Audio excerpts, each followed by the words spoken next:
Gloire soit rendue à notre Seigneur Dieu qui nous a encore accordé les souffles de vie et l'opportunité de pouvoir passer à notre 3e édition de notre sujet si important que nous sommes en train d'exploiter ensemble concernant la vaccination COVID-19. Le vaccin COVID-19 sera que est-ce que ESA la marque 666 nde yango tozoko aborder ensemble. Nzambe lola tokabi moma oyo na salo boko no nguya posa na biso o lobela biso olakisa biso o eza volonté na yo peut comprendre pensée cachée na yo à travers ma commis tozotanga topesa likanisi oyo ezali ya yo liboso ya peuple na yo enfin que peuple abika na kombo Yesu. Amen. Oui, bien aimé dans le Seigneur, Kolo Nzambe aza vraiment malamu oazo sunga biso d'une manière ou d'une autre poto koka ko exploiter makambo oyo eza vraiment facilité mais na lisunga molimo mosantu tozotambola pe tozokende malembe.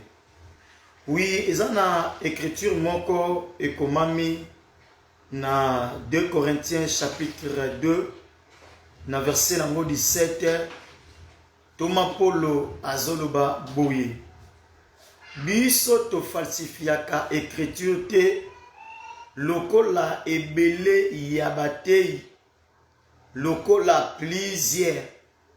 À l'heure où nous sommes, écriture na Nzambe ezo souffrir na falsification ya makasi à travers ba ministre ya évangile, à travers ba prédicateur ya la parole de Dieu.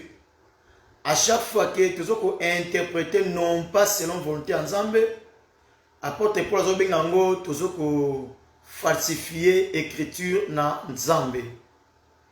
Oui, aekoloba lisusu na Colossiens chapitre 2 le verset 8e que chaque fois tozoko interpréter selon biso. Paul azobengango ezali ba philosophie na biso batu.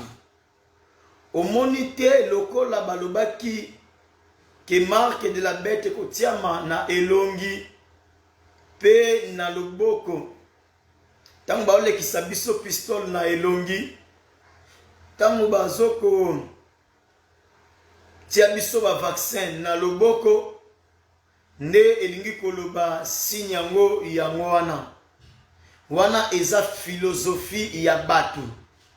Batu nde bazokanisa na manière na bango na lolenge moko ba apôtre tango Christ ki bango keboke ba na o ezali levain ya ba sacrificateur pe ya ba sadducéen na makanisi na bango na philosophie na bango bakanisa ki ete kola bandai kolobela na tina na lipa nzoka nde kola bandai kolobela na tina na enseignement. Souvent kolo Yesu Masia a utilisé un langage moko un peu difficile, un langage moko très fort. Oyo soki okamami na molimo wa Nzambe te, oyo soki ozwi interprétation ya malamu te, obungi penza kobunga. Par exemple, l'apôtre Matthieu a commis, peut tomoni docteur Luc a commis, que Yesu alobi boye tangu lika zo koma soki nazo benga na ba démon na mosapi nanga boye ba ete royaume Nzambe esi ebelemi epa na bino. Mais Matthieu koloba soki nazo benga na ba démon par mon esprit ozomona batebele basuika na lik yango lele komi babenganaka bademo na musapi. Nzoka Christ abandaki kolobela penza musapi lokola musapi boyete, mais il parlait de son esprit parce que les doigts de Dieu nde yango ezalaka premier serviteur na nkolo. Nakati na mukanda ya Exode chapitre 31, na mukanda ya Exode chapitre 32, kolo a utilisaki mosapi na ye pona kokoma mobeko ya liboso. Nzoka neta quand on utilise mosapi na ye, c'est son esprit nezo koma. Yango na ya mibale akopesa na Moïse akoma.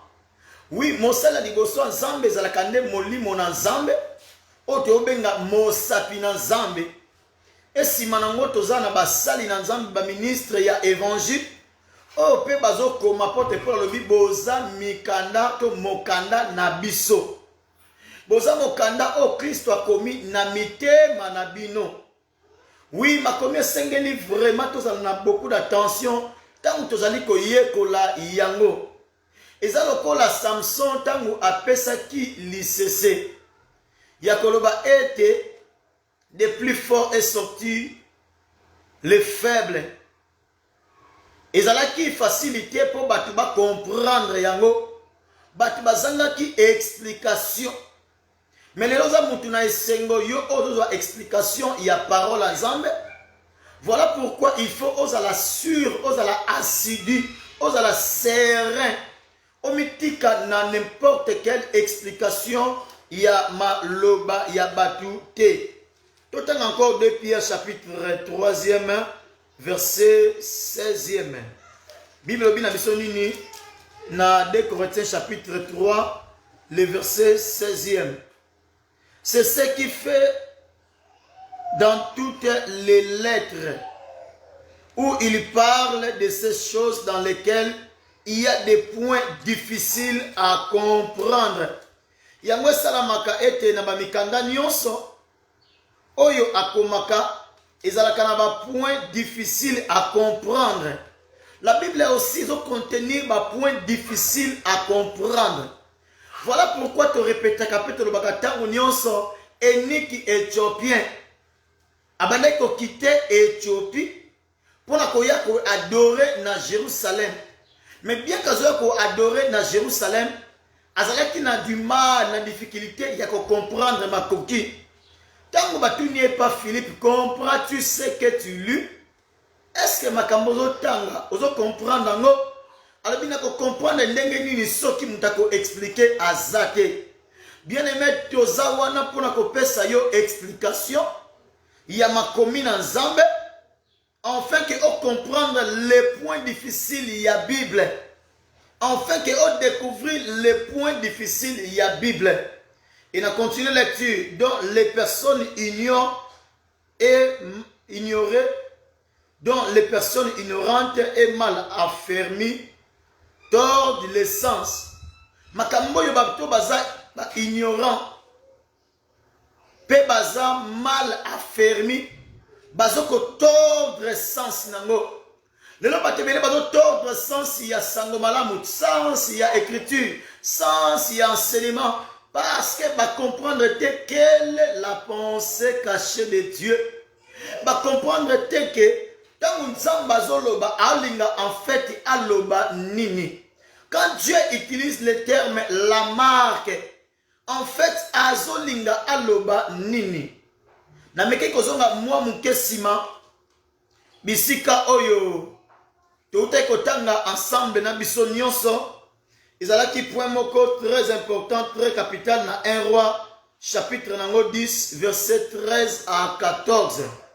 Bisika wapi Bible lobi ete Salomon comme roi abandaki kozwa par année batalant o ezalaki il y a 666 d'or. Donc 666 talents d'or. Ebandaki kopesa melaye chaque année.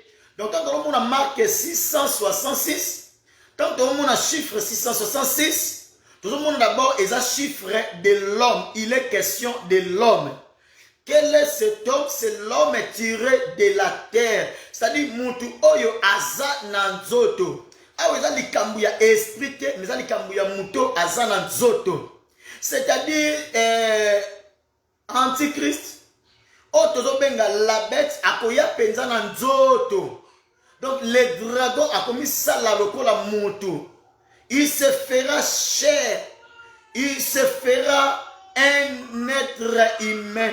Parce que Christ aussi à son tour amikomisaki moto.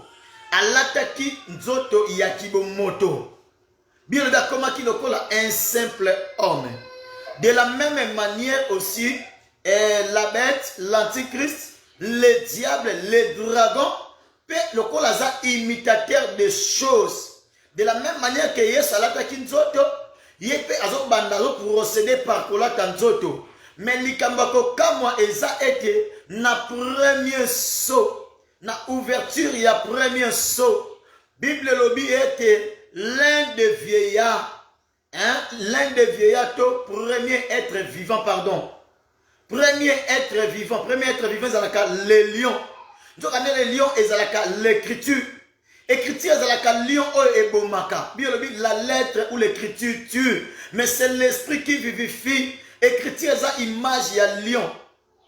Mais est-ce que vous passez la lion wana pour kobimi Samuel, pour kobimi sangolu, ou batami na kati na écriture.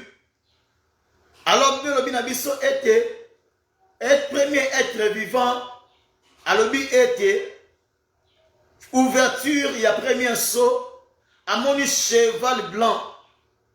Pe muto a mata ki likolo nango. Azala ki na arc, bazobenga lance. Par arc, Jérémie a arc comme étant tromperie. Bamaloba tomatea ya lokuta. Yango to souligner dans 2 Corinthiens chapitre 11 verset 14 à 15. C'est quand l'ennemi se déguise. Tango azoko se déguiser. Azoko mikomisa lokola. Nde wana aza cheval blanc. Mais likambako kamwa cheval blanc. Aye na mission. Chevalier to cavalier azaki likolo wana. Aye na mission. Mais ba pesi déjà couronne. Il y a déjà la couronne avant d'accomplir mission na ye. Parce que ye alingi a devancé notre Seigneur Jésus-Christ de Nazareth. Toujours le antichrist a se faire ye moko zambi. Antichrist a commettre ba acte moko les plus abominables. Dans Marc 166 c'est temps oyo antichrist a 8 place. Il y a qui bon zambe, a mis comme ici zambe. Comme ici, sujet, il y a adoration. Oh, on ne peut pas adorer sans pour autant tous à la enseigner. C'est que enseignement est indakabatuba adorer. Bien mais moutoua yebi ma commis. Moutoua ça enseigner malamu. Yende aussi adora kamalamu. So okebisika matanga. Okebisika ebembe eza.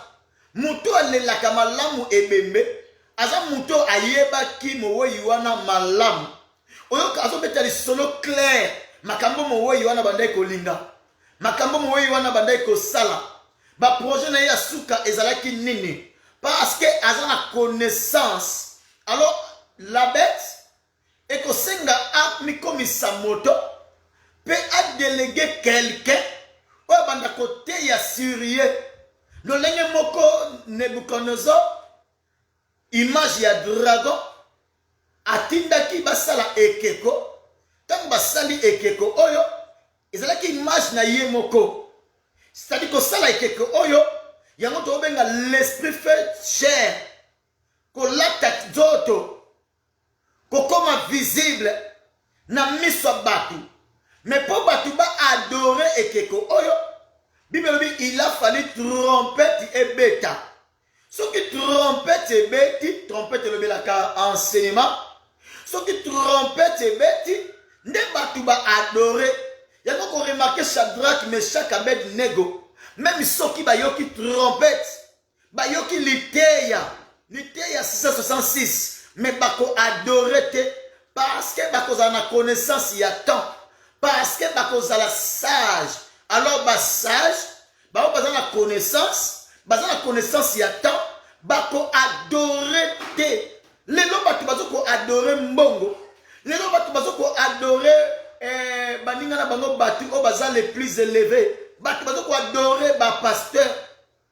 Bato bazoko adorer ba président de la République. Bato bazoko adorer ba autorité. C'est parce que bazana maloba na nzambe kati na bango te. Mutu azana maloba na nzambe kati na ye akozwa être mon côté atango na place ya nzambe.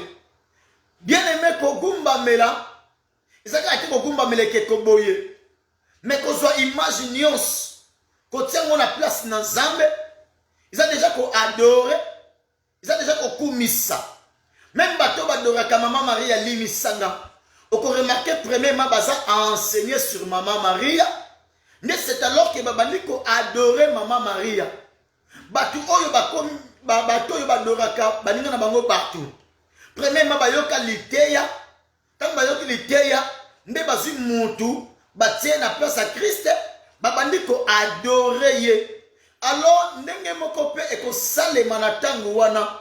Mais Nzambe na calendrier na ye a planifié en sorte que église na ye o ezali yo, o ezalinga toleka na tango wana te. Tobane na kati église na kolo, Nzambe aza na posa ya épouse. Aza na posa ya mwasi na ye. Oyo akomona makambo oyo te. Oyo akopase temps oyo te. Oyo akozala mis à l'écart bien avant. Oyo il connaître déjà enlèvement.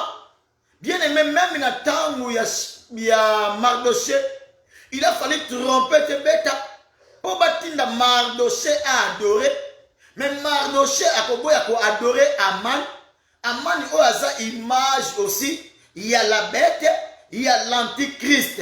Bien aimé dans le Seigneur, tolobi na kati na mokanda il y a 2 rois, chapitre na yango, 1 roi par chapitre nango 10, verset 13 à 14, précisément le verset 14e, écriture, ils ont souligné bien.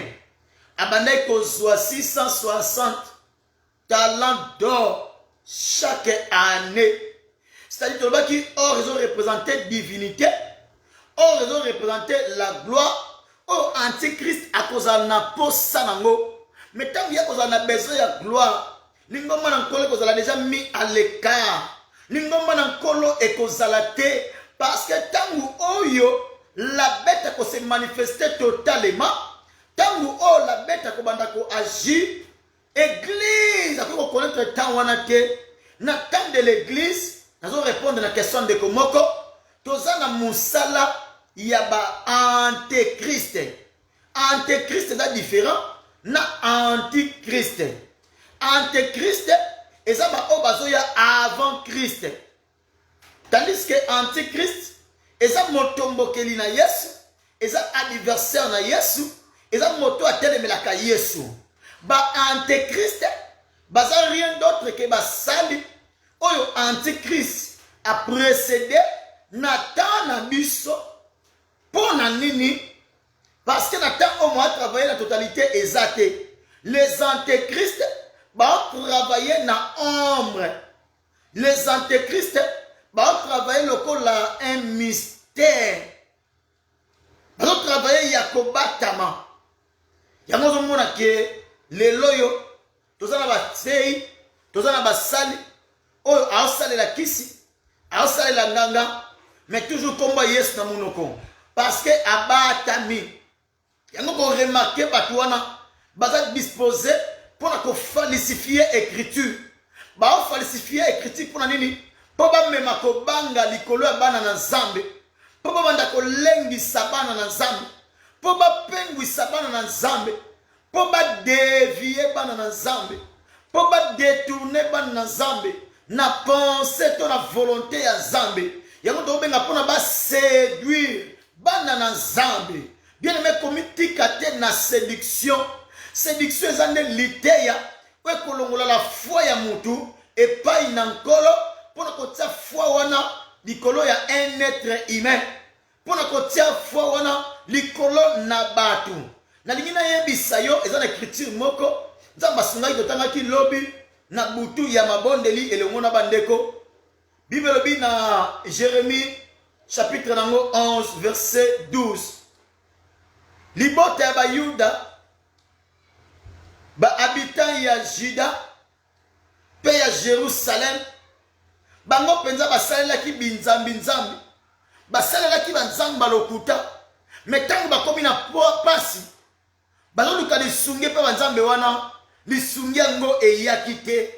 Bien aimé, na yebite nzambe nini oyo zo ndimela lelo, na yebite nzambe nini oyo zo salela lelo, soki aza binzambi nzambi, lorsque tu seras dans les besoins, lorsque passe kokomela yo, lorsque passe kokotela yo, binzambi nzambi, banzambe wana bakozala incapable ba répondre na problème na yo, bakozala incapable ba bikisa yo, ba memela yo kimia.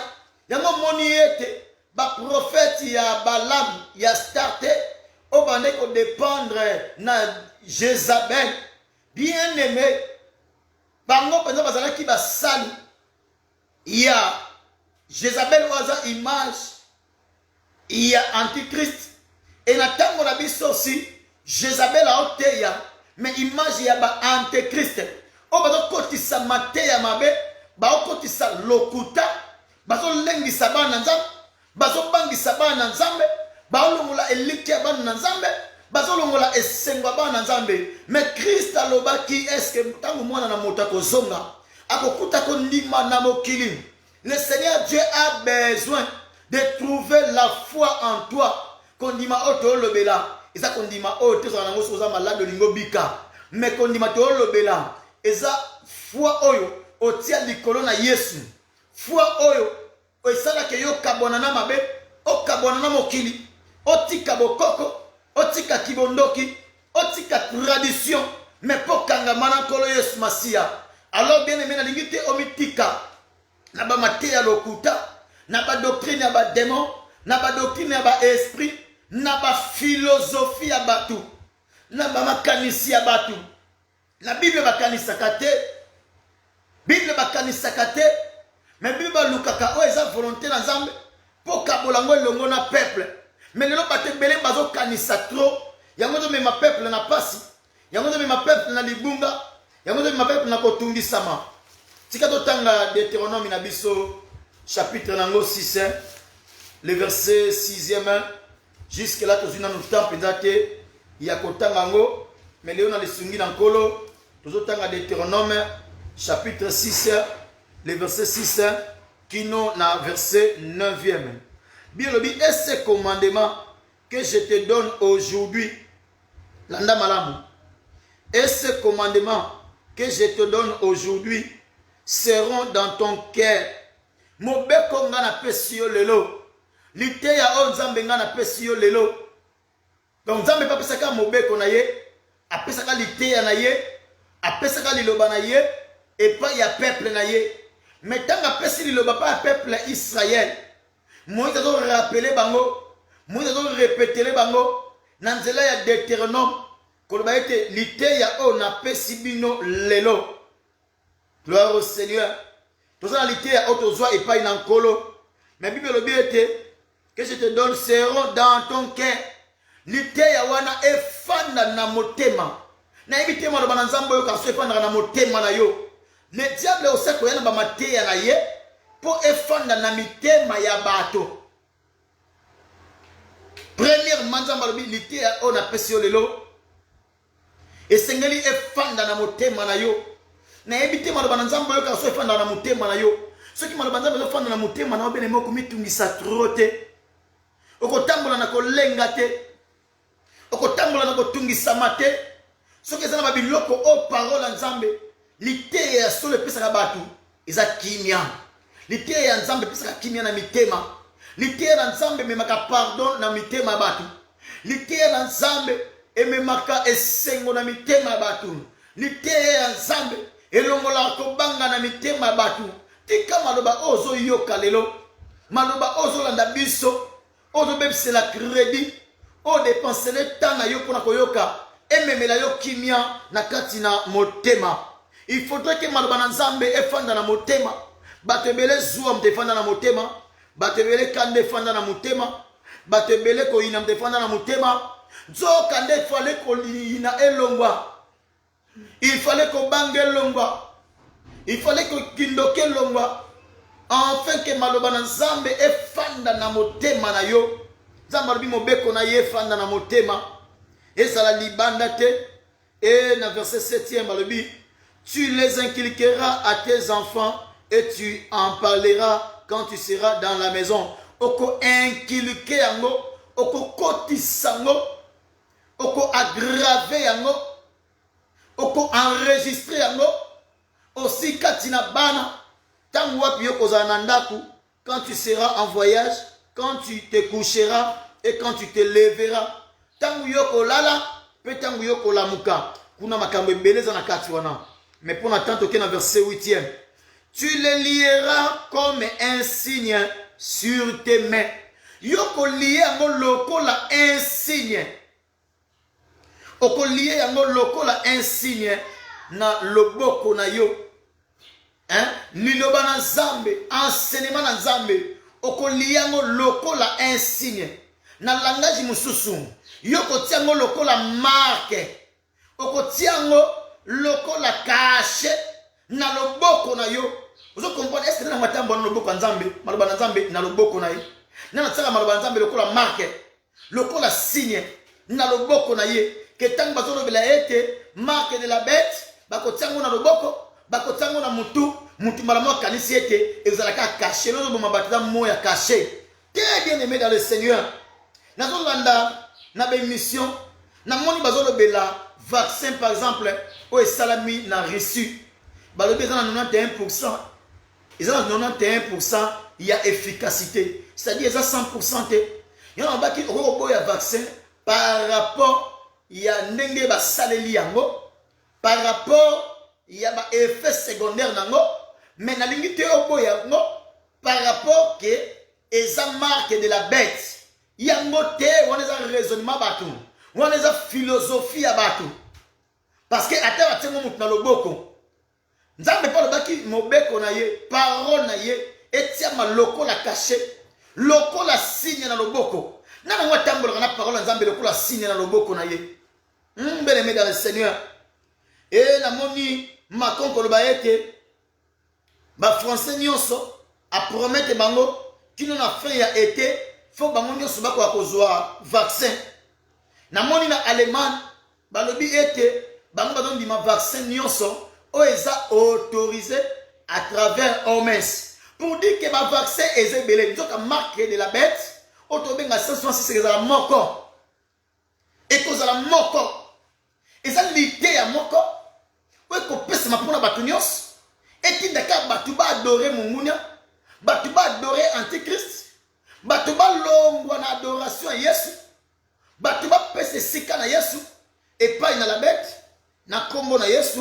Lelo mata kozala mukuse makasi nde natangi lisusu Bible lobi na verset 8 toujours tu les lieras comme un signe sur tes mains et ils seront comme des frottons entre tes yeux. Okotango lokola frotton na katikati ya misu na yo. Ozo comprendre ba benga babaka otia signe makango na mutu. Balobi okoza parole Nzambe okotiango na frotton. Okotiango na mbunzu, okotiango na katikati ya misu. Donc tant que vous enseignement, ndenge moko peut aussi marque de la bête. Tant que vous avez mutu, et ça des enseignements, ou côté yama, petit na batuba adorer la bête. Et verset 9e, tu les écriras sur les poteaux de la maison et sur tes portes. Okokomango na ba poteau ya ndaku. Pe okomango likolo ya porte. Nani yango wana azoka maloba na Nzambe akomiango likolo ya porte na ye, azwi maloba na Nzambe akomiango likolo ya ndaku na ye. Bien aimé to comprendre penser na Nzambe. Kozo makambo eza atana yo to kotango na tana yo. Nzambe alingi yo mingi. Oui, c'est vrai makambo to mona lelo. Makambo to sala malelo eza bilembo o ezo lakisake. Tokomi na tango asuka, tokomi na batango ya mabe. Nzamba zoninga avertir batu. Oui, gloire à Dieu na yoki témoignage ya ndeko moko meki ko la statistique ba remarquer que na ba temps oyo ya pandémie na ba temps oyo ya confinement pe déconfinement na ba temps oyo ya ba état d'urgence état ya calamité nombre ya ba chrétiens nombre ya ba croyants pourcentage na ngwe mati encore makas mais na yebiti tango mona makambo oyo komi wapi est-ce que vous continuez toujours na mabe vous continuez toujours na vie wana ya kala vous comprenez que iniquité lokola biolobi lorsque iniquité ya ba moréen sera accrue tango mabe ya ba moréen bazo représenter ba nation bato mokili tango kotonda ne tango wana nzambe akodélivrer libota na Israël na kati na Égypte oza Israël ya molimo tango yangoyo mabe etondi mabe ekoti o nzamba komi prêt